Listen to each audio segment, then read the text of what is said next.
c'est devenu une tradition chez les gens qui sont au pouvoir de vanter des bilans qui sont complètement faussés en fait. Il y a un exemple qui est hyper frappant, c'est ce que vous allez voir à l'écran. Ce monsieur, a priori, travaille au cabinet de Madame Thévenot, qui est une députée macroniste du Parti Renaissance, anciennement La République En Marche, et qui vient nous expliquer qu'ils ont créé plus de 2 millions d'emplois, qu'ils ont rouvert 300 usines en France, et que... Bon, en gros, tout va bien, et que ce sont eux les sauveurs de ce pays, puisque depuis des décennies, la France était en désindustrialisation, et que personne n'a réussi à vraiment s'attaquer au chômage de masse. Bon, alors moi j'ai juste une question à poser, parce que quand j'ai vu ça, j'ai été fouiné un peu, parce que je commence à en avoir ras-le-bol, si vous voulez, qu'on nous raconte des histoires, et qu'on fasse du marketing sur notre dos. Tout ça à des fins peut-être électorales, j'en sais rien, je veux pas spéculer. Mais j'ai là un article du journal Le Monde, qui date du 17 avril 2023. Le journal Le Monde, c'est pas un journal complotiste. Qui titre « Les faillites d'entreprises retrouvent leur rythme d'avant Covid. La parenthèse de la pandémie semble refermée sur le front des faillites. » Et écoutez bien, le premier trimestre 2023 a vu plus de 14 000 entreprises entrer en procédure judiciaire.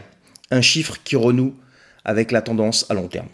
Juste au premier trimestre 2023. Donc le mec qui vient t'expliquer qu'ils ont rouvert 300 usines et que ça y est, c'est la panacée et qu'on est sorti quasiment de la mouise, ou alors on est sur le bon chemin, et à côté de ça, bah moi j'aimerais qu'il m'explique comment ça se fait qu'on a plus de 14 000 entreprises qui sont en défaillance. Et parmi ces 14 000, d'après les chiffres de la Banque de France, on est sur 13 000, un peu moins de 13 500 si vous voulez, qu'on fait faillite. Donc on ouvre 300 de l'autre, il y en a presque 14 000 qui sont en défaillance ou font faillite. Le chiffre exact c'est 14 317 défaillances.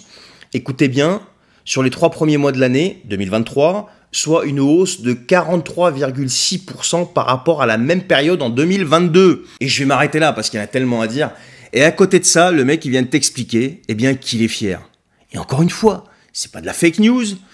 Les sources, c'est Banque de France. Vous pouvez aller sur la Banque de France, vous allez sur Google, vous tapez Banque de France, défaillance d'entreprise, vous avez tous les tableaux. Et vous allez sur le journal Le Monde. Alors il y en a d'autres qui ont titré ça aussi, mais le journal Le Monde, puisque c'est un journal, si vous voulez, vraiment dans l'antre du système et qui colle parfaitement au système, eh bien, du 17 avril 2023 à 22 h exactement, vous avez cet article.